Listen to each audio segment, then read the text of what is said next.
कहानी की शुरुआत में हम रे को देखते हैं, जो कि पढ़ने के लिए एकेडमी में आता है, जहां पर सारे के सारे नोबल लोग ही पढ़ते हैं, यानी कि आम लोगों का यहाँ पर कुछ भी काम नहीं है। अब अंदर आने के बाद वो हॉल को सर्च करना शुरू करता है और रास्ते में ही रुक जाता है। यह लड़की जो कि उसके पीछे चल रही थी, वो उससे टकराकर नीचे गिरने वाली होती है, पर रे उसे संभाल लेता है और उसे एक फ्रेंड की तरह ट्रीट करता है, जिससे यह लड़की भी काफी खुश हो जाती है और यह कहती है कि तुम्हें ऐसे बीच में नहीं रुकना चाहिए। रे उसे माफी मांगता है, मुझे माफ करना, यह मेरी गलती है। जैसे ही रे उन्हें यह बताता है कि वह आज यहाँ पर न्यू आया है, तो यह बात सुनने के बाद पीछे वाली लड़कियां काफी शॉक हो जाती हैं, क्योंकि सारे के सारे न्यू स्टूडेंट्स कल ही एकेडमी ज्वाइन कर चुके हैं। तो यह कौन है? तभी उन्हें यह बात याद आती है कि एंट्रेंस सेरेमनी में एक इंसान मिसिंग था, जो कि ना तो किसी नोबल फैमिली से बिलोंग करता है और ना ही किसी सोर्सर फैमिली से। जब इस लड़की को यह बात पता लगती है, तो वह काफी अजीब सा बिहेव करने लग जाती है। अब सारे के सारे लोग रे को ही देख रहे होते हैं और यह सोचते हैं क्या यह वही लड़का है। यहाँ तक कि यह लड़की भी काफी अजीब सा बिहेव करने लगती है। अरे नहीं, मुझे एक आम इंसान ने छू दिया, मैं तो बेहोश हो गई, अरे कोई बचा लो मुझे। तभी यहाँ पर एक और बंदा आ जाता है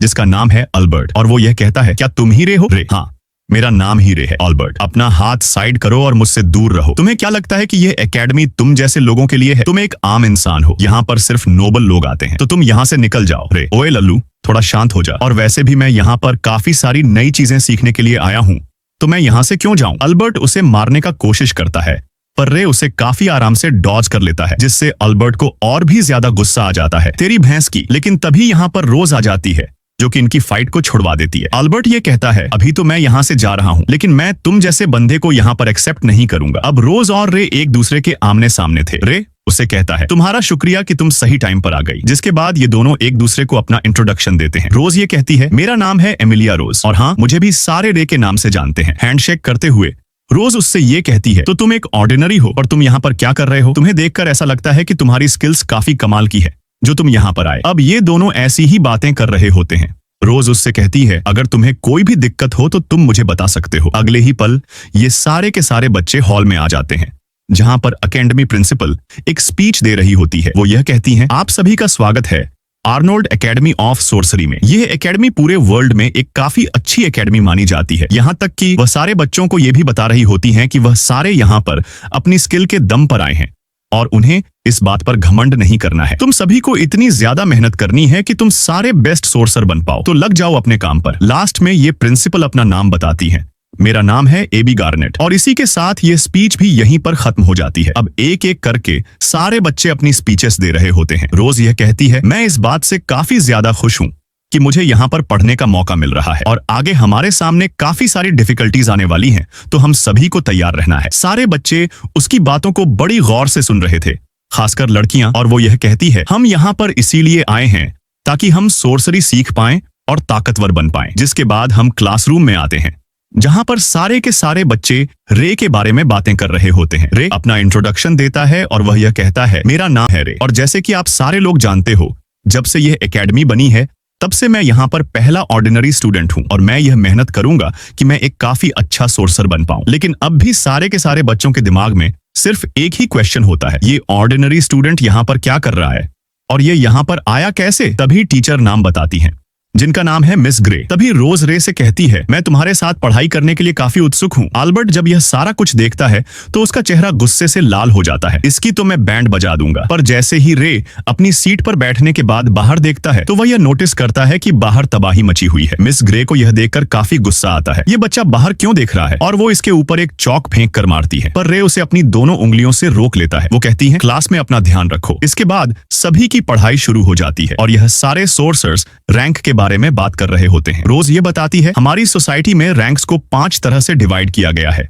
जैसे कि ब्रॉन्ज, सिल्वर, गोल्ड और प्लैटिनम, और इसके अलावा एक और रैंक है जिसका नाम है होली रैंक ग्रैंड। यह सुनकर टीचर भी इंप्रेस हो जाती है और वो यह कहती हैं एक एरा के अंदर सिर्फ 7 ही ग्रैंड सॉर्सरर्स हो सकते हैं, जिन्हें वर्ल्ड्स 7 स्ट्रॉन्गेस्ट सॉर्सरर्स कहा जाता है, जिनकी पावर्स हाई लेवल इंसेन होती हैं। यह एक ऐसा टाइटल है जिसे पाने के लिए दुनिया के सारे सोर्सर्स कड़ी मेहनत करते हैं, लेकिन इन सभी के बारे में ज्यादा लोग नहीं जानते, बस कुछ ही को छोड़कर, जैसे कि हमारे स्कूल की प्रिंसिपल, जिन्हें द बर्निंग सॉर्सरर के नाम से जाना जाता है, और दूसरी है कैरोलीन, जो कि काफी ज्यादा फेमस भी है। इसके बाद वो यह कहती हैं एक और सॉर्सरर है जिसने फार ईस्ट वॉर को रोका था, जिसे आइस ब्लेड सॉर्सरर के नाम से भी जाना जाता है। और जैसे ही ये वॉर खत्म हुई तो आइस ब्लेड सॉर्सरर इस दुनिया से गायब हो गया। बाकी के सभी सॉर्सरर्स ने भी अभी तक अपने नाम रिवील नहीं किए और वो भी लापता हो गए हैं, यानी कि एकदम गायब। मिस ग्रे उनसे कहती हैं, तुम सारे भी यहाँ पर इसीलिए आए हो ताकि तुम द ग्रेट 7 सॉर्सरर्स बन सको। भीड़ से कोई कहता है, अगर हम सारे यहाँ पर ग्रेट 7 सॉर्सरर्स बनने के लिए आए हैं